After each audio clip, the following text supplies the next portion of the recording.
Oke, semuanya sudah siap untuk belajar ya? Ada jam 18.30, kita mulai saja kelas hari ini. Selamat malam semua.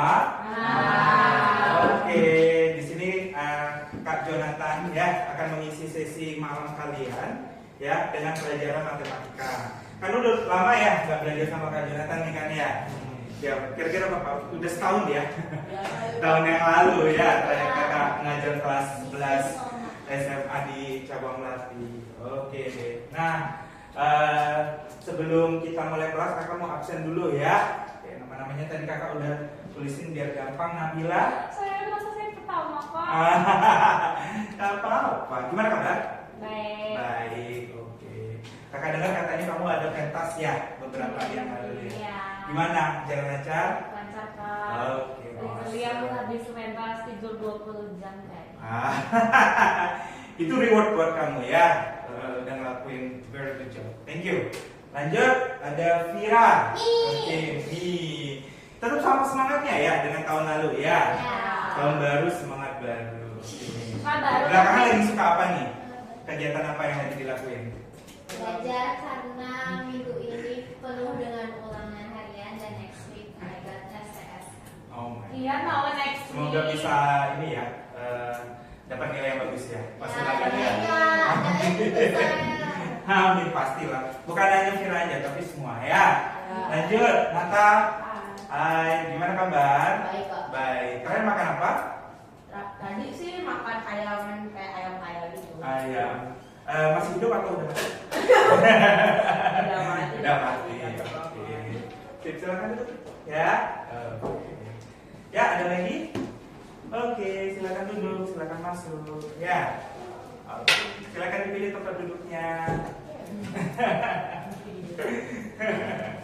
Oke, kita lanjut ya. Ada Nana. Halo, apa kabar?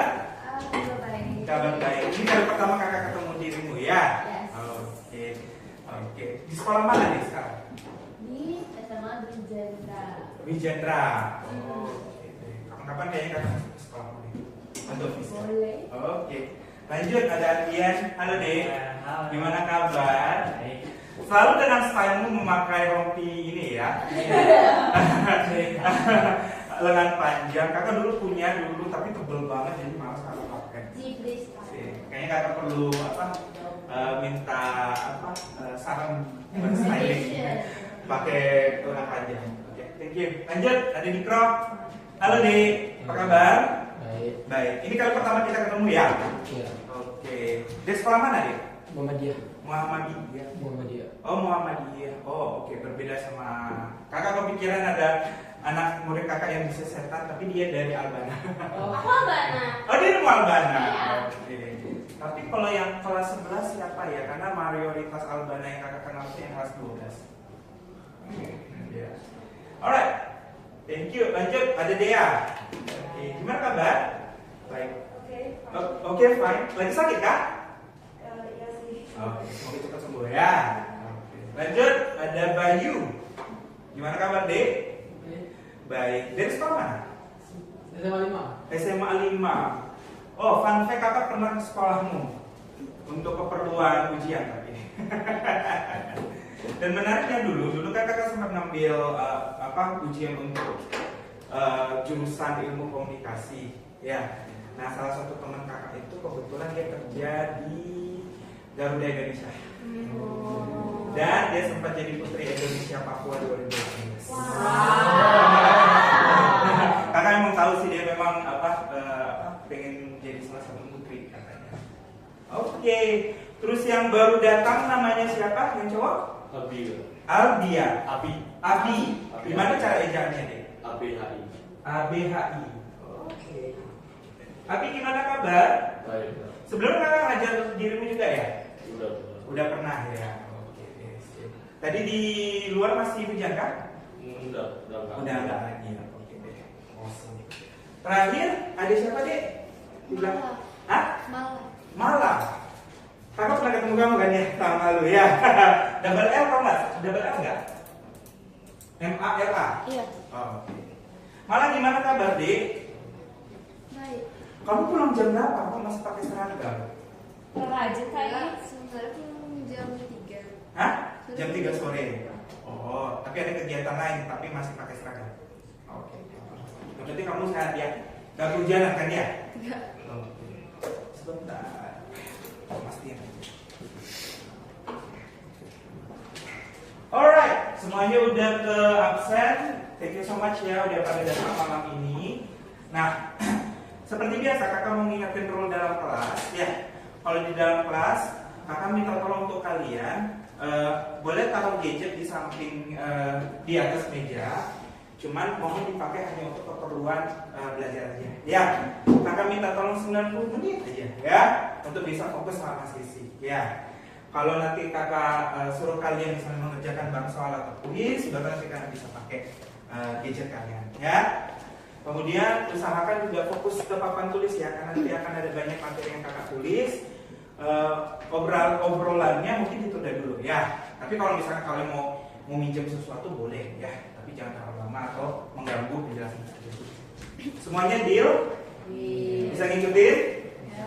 Oke deh kalau gitu. Nah, hari ini kita akan belajar sebenarnya melanjutkan materi tahun apa sebelumnya, yaitu tentang fungsi komposisi dan fungsi inverse. Halo. Iya, silakan dulu deh. Take your seat. Ya, dengan siapa? Raffi. Pakai V kan ya? Oke. Kita tolong dong gadgetnya di silent ya deh ya. Kalau misalkan ada notifikasi masuk biar suaranya nggak mengganggu. Raffi gimana kabar deh? Boleh kita makan? Ah, belum. Oh, pantas. Oke. Tetap. Oke. Tetap semangat ya. Belajar ya. Oke. Baiklah. Jadi hari ini kita akan melanjutkan materi fungsi komposisi dan fungsi inverse, di mana kita akan fokus tentang fungsi komposisi. Ya. Nah, apa saja yang mau kita pelajari? Yang pertama kita akan pelajari tentang pengertian dan syarat fungsi komposisi. Ya, mungkin sekitar 15 menit lah ya. Kemudian kita akan belajar tentang domain dan sifat fungsi komposisi ya selama 30 menit. Baru terakhir kita belajar tentang menentukan nilai fungsi komposisi ya untuk sisa waktu yang ada. Dan tentunya nanti kita akan ada latihan di situ kan ya, termasuk nanti dalam soal. Oke, semua siap untuk belajar? Ya. Nah, kakak mau ngobrol sebentar yuk. Kalian pernah nggak jalan-jalan? Apa kalian pernah nggak buat kue? Siapa di sini yang pernah buat kue? Kue. Kue. Roti. Ya. Roti, ya bisa juga termasuk. Ya. Pernah buat roti juga? Ya. Oke. Bayangkan misalnya, ya kan ya. Sebelum kita masukkan adonan kue ke dalam oven, tentunya kita harus proses bahan-bahan dulu supaya menjadi sebuah adonan kue. Ya enggak? Kalau untuk misalnya buat donat atau roti, biasanya namanya dough kan ya? Iya. Nah, bayangkan misalnya ya. Misalnya anggaplah ini kan ada mesin otomatis membuat bahan adonan kue, ya kan ya? Misalnya kita akan masukkan di sini bahan-bahan mentah ya, bahan-bahan pembuat kue. Sehingga nanti ketika dia nanti diproses di sini oleh mesin ini, ya mesin pertama misalnya, nanti ya hasil yang dikeluarkan adalah adonan kue. Biasanya kalian pakai mesin apa sih kalau mau buat adonan kue? Enggak, untuk membuat adonan kuenya dulu. Mixer kan ya? Masih ingat nggak zaman-zaman kalau ibu udah nuangin adonan kue ke loyang masih ada sisa-sisa terus kita agak jorok ya. Tapi kakak dulu waktu masih kecil biasa kalau mama lagi buat bolu gitu kan ya, sisa adonannya kadang suka tak scrap dari loyang terus kadang suka dimakan. Nah ini baru pembuatan adonan kue. Nah ini anggaplah ini berarti mixer ya, berarti mesinnya ya. Ketika kalian mesin pertama ini mixer. Kemudian ketika kalian buat adonan kue kan ya, kuenya udah jadi berarti biasanya siap untuk di oven ya. Anggap berarti dia harus melalui satu tahap lagi ya, misalnya tahap pemanggangan di sini ya. Hasil keduanya itu oven. Mana di sini ada adonan kue ya, kemudian nanti dipanggang ke dalam oven sehingga nanti menghasilkan ya roti atau kue yang kita inginkan. Nah, analoginya sebenarnya fungsi komposisi itu mirip dengan ini. Ya enggak? Dia melewati dua proses juga sebenarnya. Anggap berarti apa? Di sini kita punya fungsi G, ya, atau biasanya kita tulis Gx juga bisa ya. Nah, dan yang kedua, fungsi kedua adalah fungsi f. Nah, jadi analogi untuk fungsi komposisi itu mirip seperti kalian membuat kue, ya. Dimana gabungan dari dua tahapan ini, maksudnya kita maunya kan ya dari si fungsi komposisi itu kan ya kita punya sebuah mesin yang langsung memproses pembuatan adonan dan kue, ya kan ya.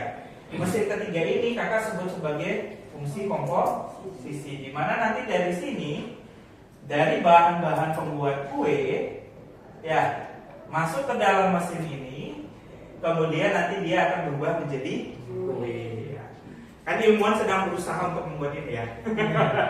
Siapa tahu in the future ya, mungkin yang baru merasakan cucu-cucu kalian. Amin. Ya, sehat-sehat lah kalian semua ya. Cucu-cucu kalian nanti bisa punya mesin seperti ini. Ya. Oke, kita masuk berarti ke dalam apa? Pengertian fungsi komposisi ya. Nah, apa sih sebenarnya fungsi komposisi itu? Nah, kakak harus berikan contoh dulu ya dalam bentuk matematikanya. Misalkan nih, kakak punya ya mesin pertama, di mana ya angka input yang kakak punya di sini, misalnya adalah angka 1, angka 2, angka 3. Kemudian nanti dari si angka-angka ini akan diproses sehingga menghasilkan angka 2, angka 3, dan angka 4. Nah, hubungannya nanti seperti ini ya. Melalui fungsi G. Kalau kalian perhatikan, persamaan fungsinya apa di sini? Dari 1 berubah menjadi 2, dari 2 berubah menjadi 3, dari 3 berubah menjadi 4. Jadi, iya betul sekali. X tambah 1. Good job, Abi ya. Oke, satu start-nya jadi. Nah, jadi kita punya satu mesin nih, ya. Ini mesin pembuat adonan kue. Masih ingat ya sebelumnya kalian belajar tentang domain ya. Domain adalah semua anggota yang akan menjadi input ya, atau semua anggota si X. Sedangkan range itu adalah hasil yang didapat ya dari sebuah fungsi ya, hasilnya. Bedakan sama kodomain. Kalau kodomain itu semua kemungkinannya bisa didapatkan ya. Tapi kalau range itu tergantung domainnya apa. Nah, ini untuk yang mesin pertama. Kemudian kakak punya mesin kedua di sini, mesin fungsi F, di mana ya hasil dari si range G-nya ini menjadi si domainnya si F. Kemudian nanti dia punya range terbaru ya, karena dia melewati mesin yang baru. Nanti dari sini hasilnya adalah 5, 7, dan 9. Misalkan arah panahnya seperti ini, ada yang bisa menebak enggak? Fungsinya apa? Satuan apa? Formula fungsi X-nya apa?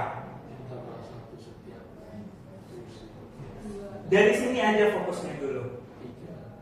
Ya, berarti X tambah 3. Ya, very good. Ya. Nah, tadi siapa? Bisa sama ini ya, Raffi ya. Good job, kakak kasih startnya. Ya. Nah, di sini kita kan lihat ada dua fungsi, ya kan ya. Nah, dua fungsi ini sebenarnya bisa kita kombinasikan menjadi satu, ya. Yang hasilnya nanti gimana? Nah, dari sini, jadi ini bisa digabung. Nanti kita dapat di sini, ya. Ini kan nanti jadi range-nya, ya. Kemudian nanti dari sini dapat range-nya sini. Nah, tadi kan untuk domainnya itu kan kita punya kan angka 1, 2, dan 3. Kemudian hasilnya itu adalah 3, 4. Ya. Dari sini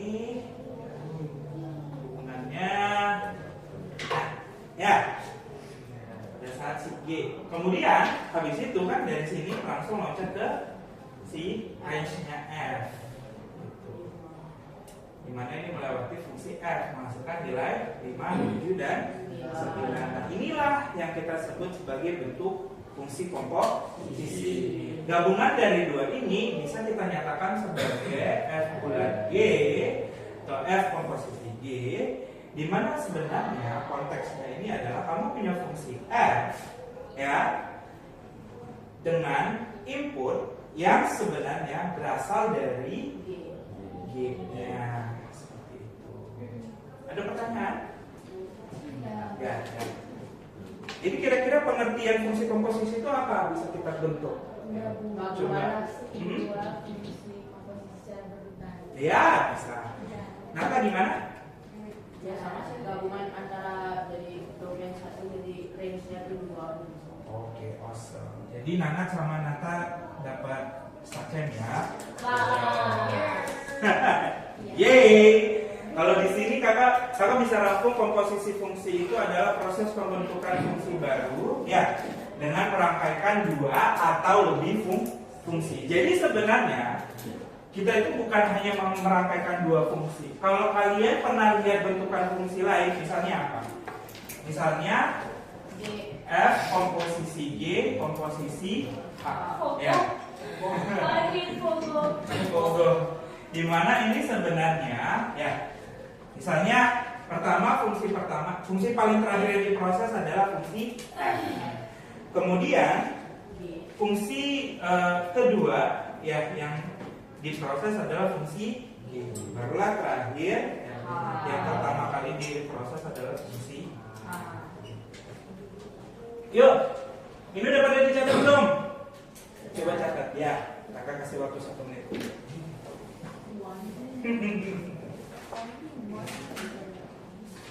Kalau misalnya fungsi komposisinya sampai 4 itu bisa pakai F, G, H, F, Bisa. Bahkan cuma pakai F-nya juga bisa. F. Bisa. Oh iya. Karena ada soal kok dia F fof. Ada Pak? Bukan. Ah? Kenapa? Nabila? Soal UTBK. Fof. tapi maksudnya sama aja berarti ya. Dengan masih angka yang sama. Iya betul. Tapi nanti tekniknya ada kok. Nanti di bagian menentukan nilai fungsi komposisi. Nih.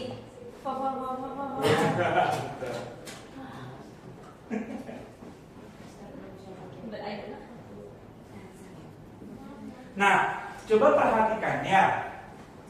Untuk supaya hasil dari G ini bisa diproses oleh si fungsi F, ya, semua hasil fungsi G haruslah ada di domain F. Satu saja ada hasil G misalnya ini misalnya di sini ada input dari si domain ini itu angka 4 ya. Kemudian kalau berdasarkan formula ini kan ya, berarti 4 akan menghasilkan nilai berapa? 5. Nah, dari sini terlihat 5 itu kan tidak ada di domainnya fungsi F. Otomatis ya syarat supaya komposisi ini bisa bekerja atau adanya fungsi komposisi ini adalah si range-nya G ini harus ada semua di dalam domainnya F. Ya. Kalau satu aja nggak ada yang masuk ke domain F, maka fungsi komposisi itu tidak bisa dinyatakan. Gitu. Itu syarat dari si fungsi komposisi. Semua anggota range-nya harus ada di domain F. Ya. Jadi kalau kakak tulis di sini,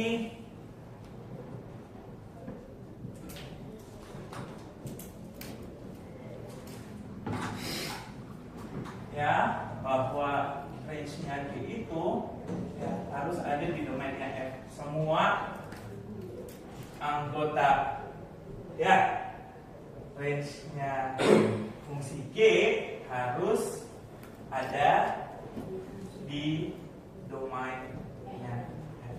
Nah, Kak, kalau misalkan si domainnya F ini banyak misalnya kan ya, mungkin ada 1, 5, 6, boleh ya, tidak masalah.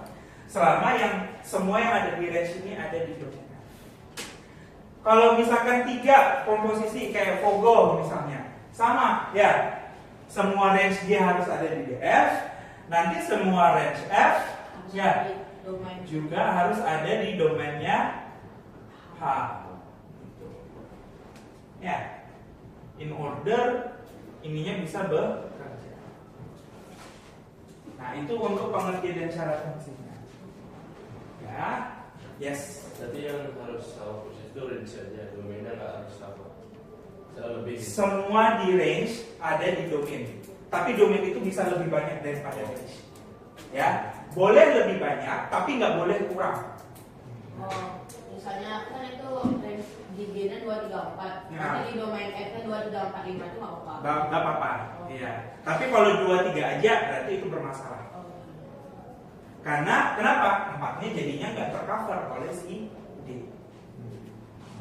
Jadi, bisa juga kakak bilang banyaknya range G tidak boleh lebih sedikit daripada banyaknya domain F. Nah, berarti kalian di sini udah belajar kan ya tadi ya konsep mengenai fungsi komposisi. Kita seperti misalnya kamu buat kue itu kan kita harus melalui apa? Bahan menjadi adonan, baru dari adonan menjadi kue. Terus kita kaitkan dengan hubungan ya fungsi-fungsi tersebut, ya kan ya. Kemudian kita juga tahu bahwa syaratnya itu adalah ya bahwa range dari fungsi G itu tidak harus semuanya ya ada di domain fungsi. Nah, baru setelah ini kita akan coba mengerti ya. Sebenarnya kalau begitu Kak, gimana sih cara mendefinisikan domain fungsi komposisi? Ya kan ya. Begitu juga, ya apa sih sebenarnya sifat dari fungsi komposisi? Ya, kita bagian ke bagian kedua ya. Yang ini bisa Kakak hapus? Bisa.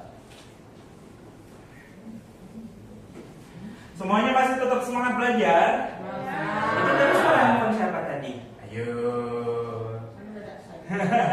Yuk dipastikan lagi ya handphonenya ya, supaya nggak mengganggu jalannya belajar ya di sekarang. Thank you guys.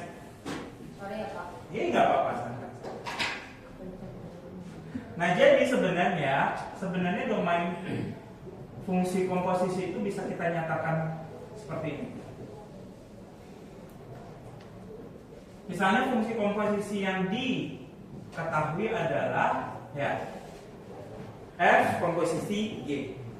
Maka ya domainnya bisa kita nyatakan apa? Kita akan mempunyai variabel atau input X ya. Di mana hasil dari, karena gini, persamaan ini tadi kan sama dengan apa? Ya, proses ya fungsi F yang memiliki input Gx. Si Gx ini ya hasil dari si Gx ini haruslah ada pada domain itu satu. Yang kedua, si input dari awal kita masukkan ini harus termasuk pada domainnya si G. Itu cara bacanya. Nah ini sebenarnya kalian bisa tambahkan juga ya. X yang dimaksud apa?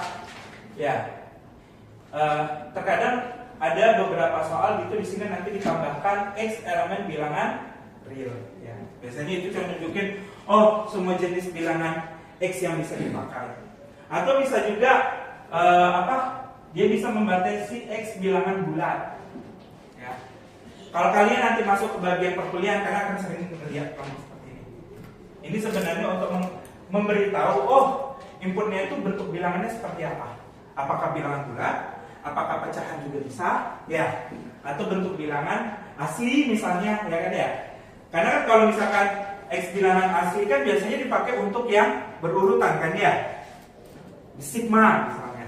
Sigma biasanya membatasi dengan X elemen. Nah, kemudian sifat-sifat apa saja sih sebenarnya yang dapat kita aplikasikan pada fungsi komposisi?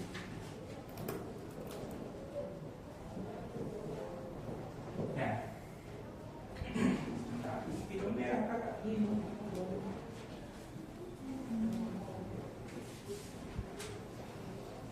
Yang pertama, ya, ada yang tahu nggak komutatif itu apa?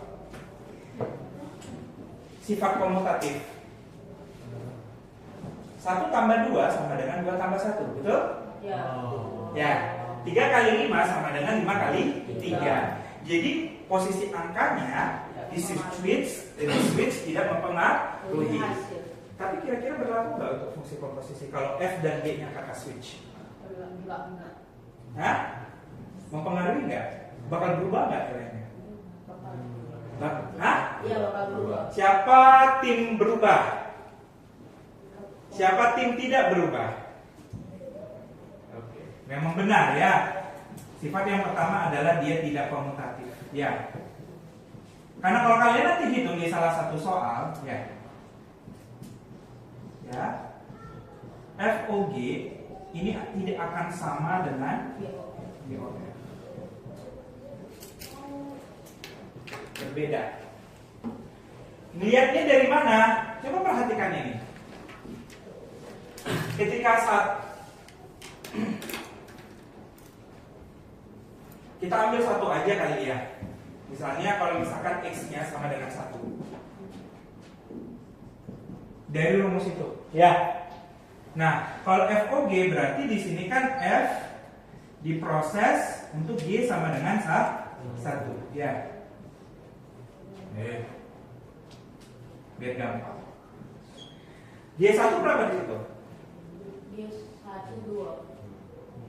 G-nya 2. Oke, 2 ya. Berarti fungsi 2. Ya. Hasilnya berapa fungsi 2? 5. Nah, kalau misalkan kakak masukkan G dulu, fungsi X, ya. Fungsi 1 berapa? Gak ada, berarti kakak tambahin aja di sini ya. Misalnya kalau dia 1 berarti hasilnya 4. Ya. Berarti G 4. G4 di sini berapa? 5. Iya, sama. Oh, kemudian sama ya.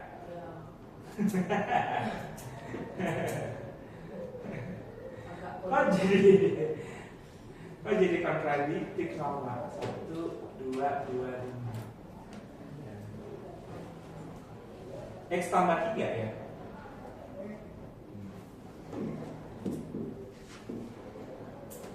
Harusnya sih berbeda sih. Mungkin karena ini penjumlahan, ya. Mungkin terlihat sama ya. Kalau pengurangan mungkin beda nanti. Mungkin bisa jadi. 5 kurang nih. Kalau perkalian juga bisa saja berbeda. Oh, bukan. Alasannya kenapa ini bisa sama karena ya ini kan penjumlahan ya.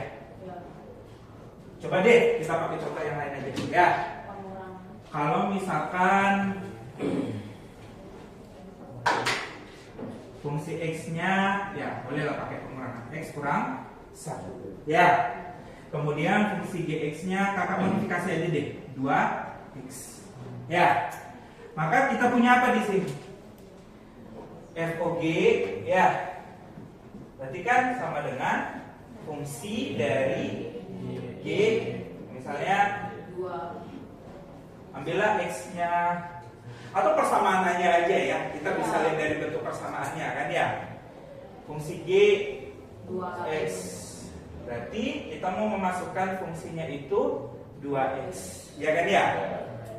Nah, kita akan menggantinya dengan si X-nya ya. Sehingga kita dapatkan 2x kurang 1 ya. Ini sama dengan 2x kurang 1. Ini bisa kehapus? Gede banget ya tulisan kalian. Jelas-jelas kan. Padahal kelasnya nggak sebesar itu loh.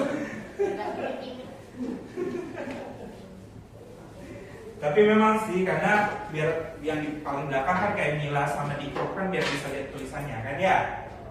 Kalau kita bentukannya GOF, maka kan kita memproses D yang inputnya itu dari si G-nya itu apa di sini? X min 1. Which is kita akan proses 2 kali dari X min 1 karena si menggantikan si X-nya kan ya. Sehingga kita dapatkan 2X min 2. Nah, kelihatan bahwa FOG itu berbeda dengan GO F kan 2X min 1 tidak sama dengan 2X min 2. Berarti FOG itu tidak sama dengan GOF. makanya dia sifatnya tidak komutatif. Kemudian sifat yang kedua, ya, kakak batas ini ya. Sifat yang kedua, dia bersifat asosiatif. Nah,